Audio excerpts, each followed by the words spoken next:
classi de sisè de primària i jo estem molt contents d'aquest APS de projecte de teatre, que hem gaudit i hem disfrutat d'un espai diferent del que estem acostumats i parlar de temes que malauradament a dia d'avui ens afecta a la classe, tant al grup de nois i noies, i hem disfrutat d'aquesta llibertat per poder parlar i expressar-nos dels nostres sentiments que ens angoixen i ens fan patir.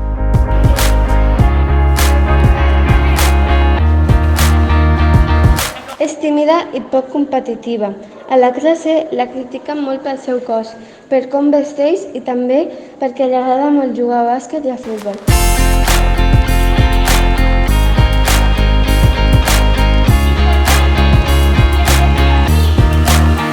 A la classe la gent es fica amb ell, perquè és baixet i perquè porta les ungles pintades. Li diuen nenaza i que és molt malo jugant a futbol.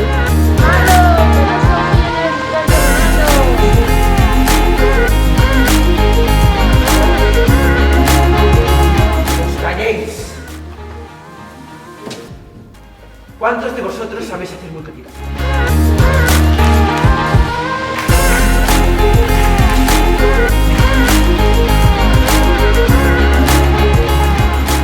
¿Qué tiene de malo que me pinte las uñas? ¿Pero qué haces? ¿Para qué tiras una tira en medio de clase? ¿Qué es esto? ¡Fuera, ya! El tema és què passa quan jo porto o faig una cosa que se suposa que és de l'altre gènere. Passa alguna cosa o no? Ya, ¿qué tiene de malo que la venga y me pinte las uñas?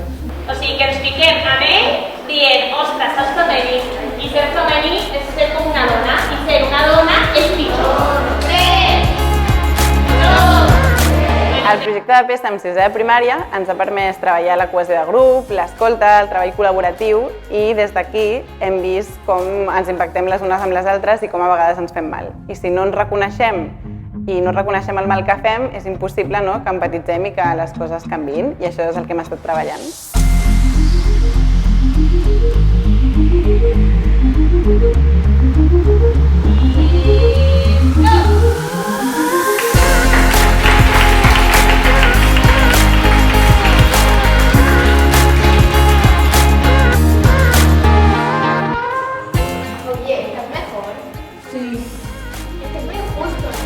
o si quedarse. Si a mí me parece injusto y me parece mal, hay un poder ahí, un destierro.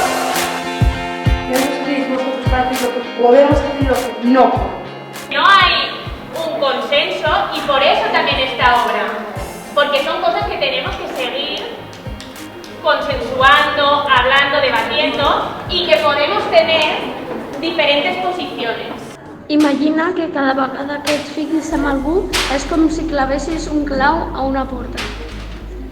Després, quan l'arranques de la porta, sempre queda marca. Pues amb les persones és el mateix. Si els pegues o els insultes i després demanes perdó, sempre queda marca. Creus que té alguna solució? I quina és? Alguna vegada t'han criticat per la forma de ser, per físic, per la teva aptitud, per gustos? I alguna vegada ho has fet tu?